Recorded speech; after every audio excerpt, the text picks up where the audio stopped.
Hi guys, ngayon nga pala ay mag-unbox tayo ng huling upgrade ko kay Aqua. So, unahin na nga natin to. Ito nga pala yung binili kong cleat shoes at ang pangalan nga ay Tabolu. Bali, pang MTB cleat shoes to kasi gusto ko yung may spike sa sapatos para pag naglalakad ako is hindi ganun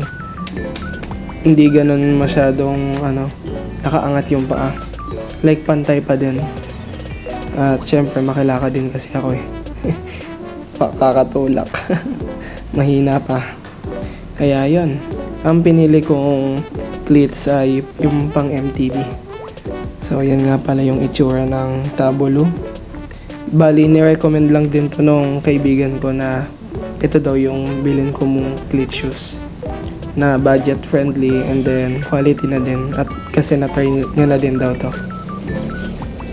So, nung dumating naman sa akin yung cleat shoes ko na to is wala naman siyang issue, wala namang sira or something. Yung tinatanggal ko na lang dyan sa gilid is yung mga factory glue yata, yung natatanggal naman. So, hindi talaga siya issue. So, yun nga pala. At may kasama din pala siyang pangtanggal nung sa ilalim yan. Yung parang spike niya. Natatanggal yan. So, dito nga ay sinusukat natin kung kasya siya. Kasi nga, ang size talaga nung paa ko is minsan 43, minsan 44. So, in-adjust ko na lang sa 44 kung kasi dun sa shop nila is may allowance daw dapat. So, sakto naman siya kaya at wala naman naging issue. At isa nga palang review din is ang lambot niya sa paa. Hindi siya kagaya nung parang mamorhin lang na sapatos na nabibili mo sa yung mga buy one take one na ganon. Hindi siya ganon. Ang lambot niya talaga sa paa, may parang ala foam siya. And then komportable din siya kapag naglalakad ako. Hindi siya ganon nakaangat kagaya ng mga pang road cleat shoes. At ngayon, punta naman tayo dito sa last unbox natin. At ang ating last upgrade kay Aqua. At ito yung pedal. Ito na yung Shimano SPD pedal na PD M520. Bali, nung una ay nagdadalawang isip ako kung ano yung bibilin ko, kung PD M505 ba o yung itong M520. So nag-research na din ako at nagtanong dun sa kilala ko. At sabi dun, mas latest model daw tong M520 at mas maganda kaysa dun sa M505. At nung nakita ko naman yung price niya sa online is hindi rin naman nagkakalayo. So, ito na yung binili ko.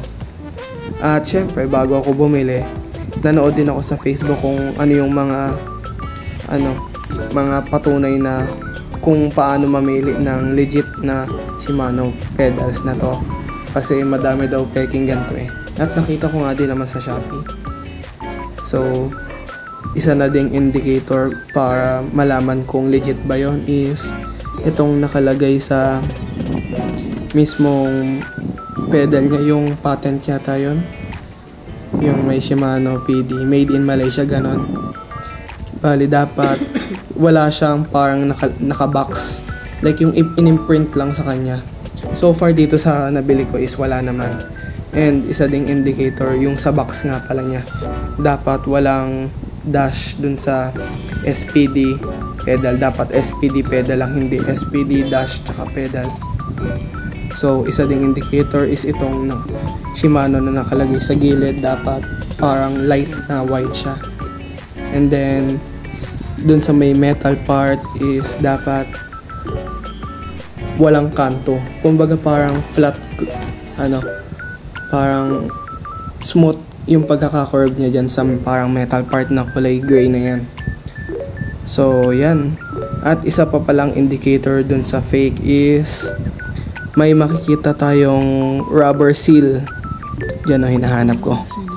Yung rubber seal. At ayan pala yung sinasabi kong parang smooth nung pagkaka-curve. And then, ayan yung rubber seal.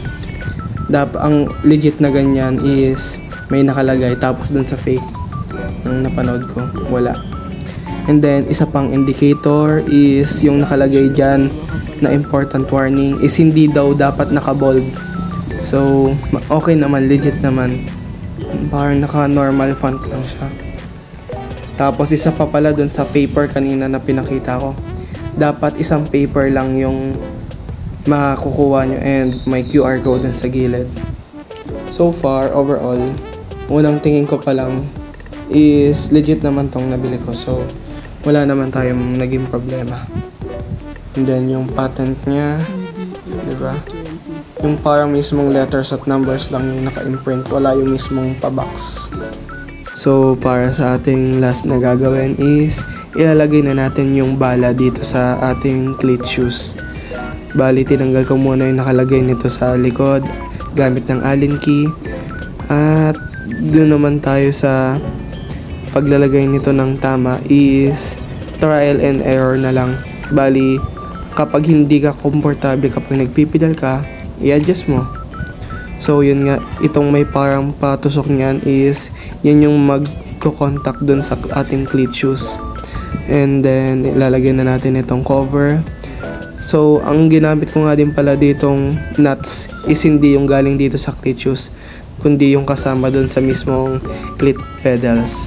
So, yun lang ang ating last upgrade kay Aqua for today. So, bigyan muna natin siya ng kaperasong montage. Yeah, I hit a bitch cause I got nothing to lose. But it all cash, I got something to prove. And I'm just fucking with them, I got nothing to do. Running through these checks like the ones on my shoes. So don't get geeked up, like it beat up. Tell that how I'm moving it, cause at least don't get geeked up, like it beat up. Moving how I want it with my feet up.